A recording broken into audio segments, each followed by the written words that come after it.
آپ کا بیٹا آج شام تک کا مہمان ہے، اس کا کوئی علاج نہیں۔ ڈاکٹر کے یہ الفاظ سن کر مولانا رو پڑے، اپنے بیٹے کو گھر لے آئے۔ گھر میں کھڑے اپنے بیٹے کی تیمارداری کر رہے تھے کہ دروازے پر دستک ہوئی۔ مولانا دروازے پر گئے، باہر ایک بوڑھے شخص کو کھڑے پایا۔ حضرت نے سلام و دعا کے بعد پوچھا، بابا جی خیریت سے آئے ہو؟ وہ کہنے لگا، خیریت سے کہاں آیا ہوں، ہمارے علاقے میں ایک قادیانی مبلغ آیا ہوا ہے، وہ لوگوں کو گمراہ کر رہا ہے، پوری امت گمراہ ہو رہی ہے اور آپ گھر میں کھڑے ہیں۔ مولانا نے جیسے ہی یہ بات سنی آپ کی آنکھوں سے آنسو بہ پڑے۔ بیوی سے فرمایا، بیوی میرا بیگ کہاں ہے؟ بیوی نے بیگ اٹھا کر دیا اور آپ بیگ ہاتھ میں پکڑے گھر سے روانہ ہونے لگے۔ بیوی نے دامن پکڑ لیا اور کہنے لگی، مولانا آخری لمحات میں اپنے نوجوان بیٹے کو اس حالت میں چھوڑ کر جا رہے ہو؟ مولانا نے آسمان کی طرف نظریں اٹھائی اور رو کر روانہ ہونے لگے تو جانے جگر بیٹے نے کہا، ابا جان میں آج کا مہمان ہوں، چند لمحے تو انتظار کر لیجئے، میری روح نکل رہی ہے، مجھے اس حالت میں چھوڑ کر جا رہے ہو؟ مولانا نے اپنے نوجوان بیٹے کو بوسہ دیا، رونے لگے اور فرمایا،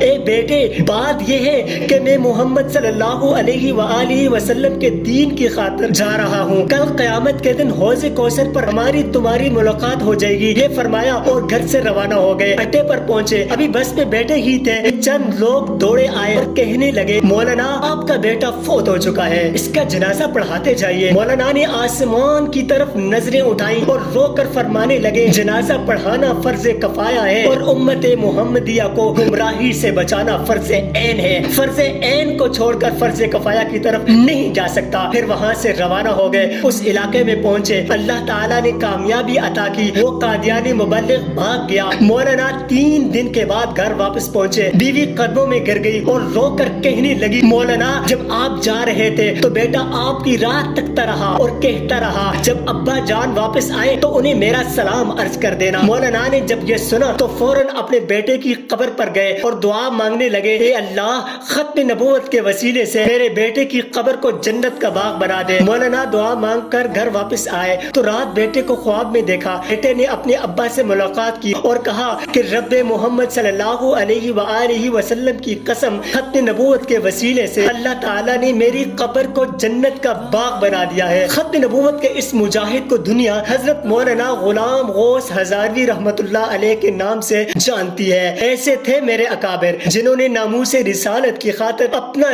سب کچھ قربان کر دیا تھا۔ اے اللہ جل شانہ ان کے وسیلے سے ہماری بھی مغفرت فرما دیجیے گا، آمین یا رب العالمین۔